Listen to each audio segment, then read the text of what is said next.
Diversidad y exclusión social. Aquí encontramos dos definiciones de exclusión.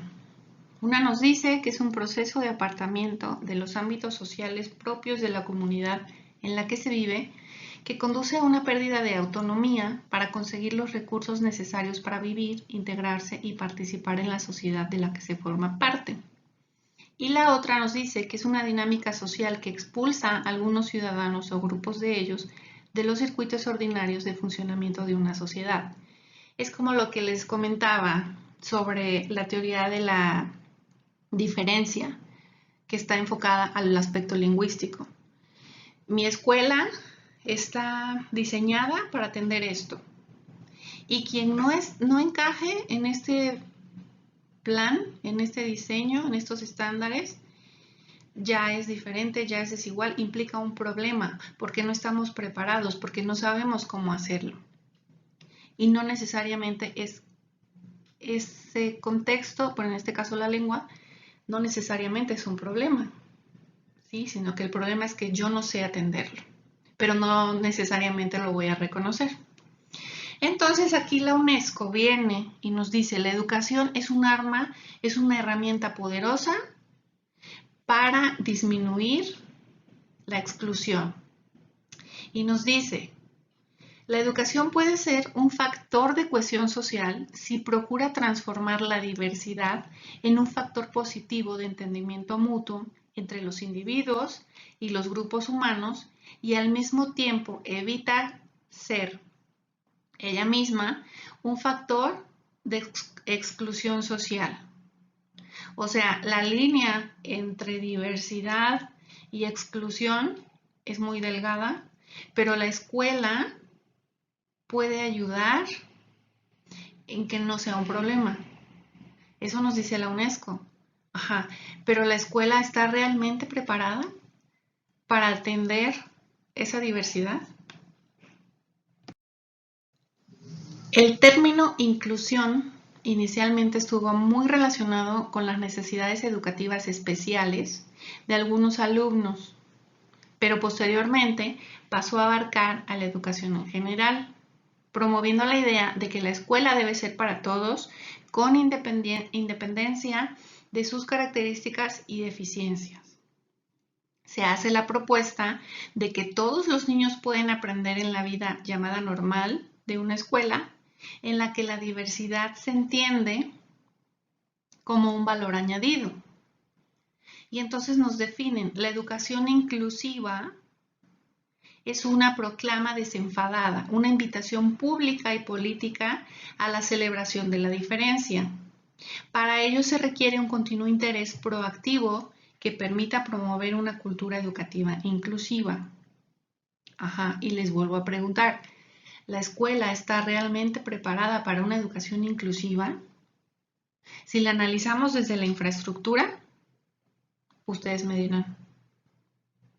Si hablamos de diversidad y lo aterrizamos nada más a estilos de aprendizaje, por ejemplo, visual, auditivo, kinestésico, de esos tres, digamos, por decir una palabra, sufrir. ¿Cuál es el alumno que más sufre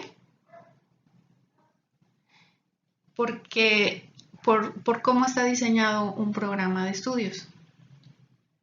Yo me atrevo a decir que es el kinestésico. No sé ustedes.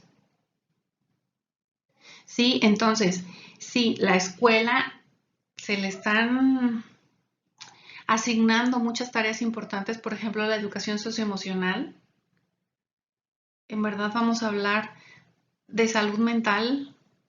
Bueno, adelante. Pero la escuela tiene ya muchos papeles a jugar, que es cierto que es un buen lugar para fomentar estas nuevas ideologías, pero sí es, desde mi perspectiva, como contradictorio que si el esquemita ha sido este y funciona así, y el que no cuadra en este margen, híjole, representa reformas. Es como estamos como los caballos de carreras, viendo nada más hacia un panorama y dejando de fuera todo lo demás.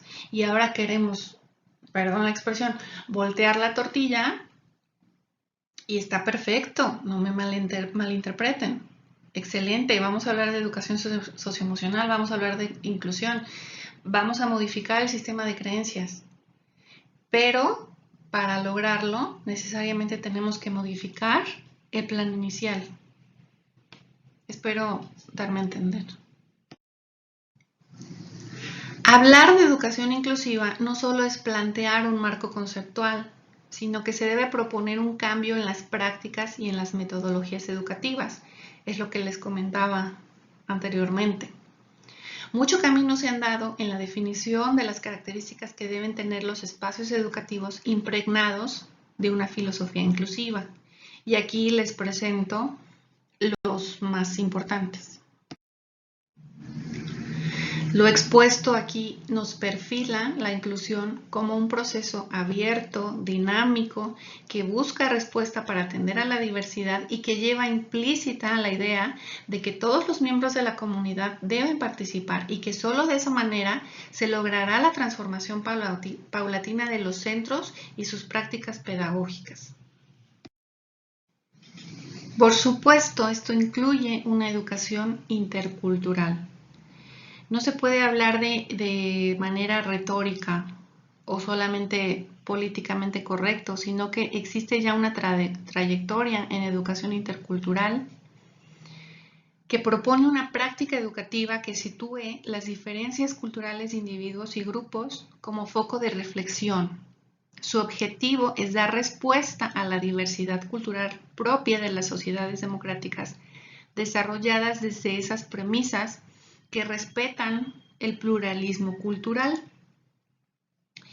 Supone un proceso de aceptación, valoración de las variables culturales, ¿sí? O sea, el respeto a esa diversidad, no verlo como una diferencia, como una desigualdad, sino diversidad, que es lo que a nosotros nos interesa.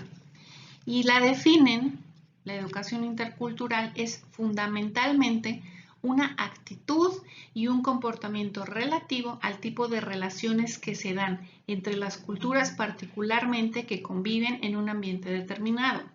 Se propone atender las necesidades afectivas, cognitivas, sociales y culturales de los individuos y de los grupos, posibilitando que cada cultura exprese su solución a los problemas comunes.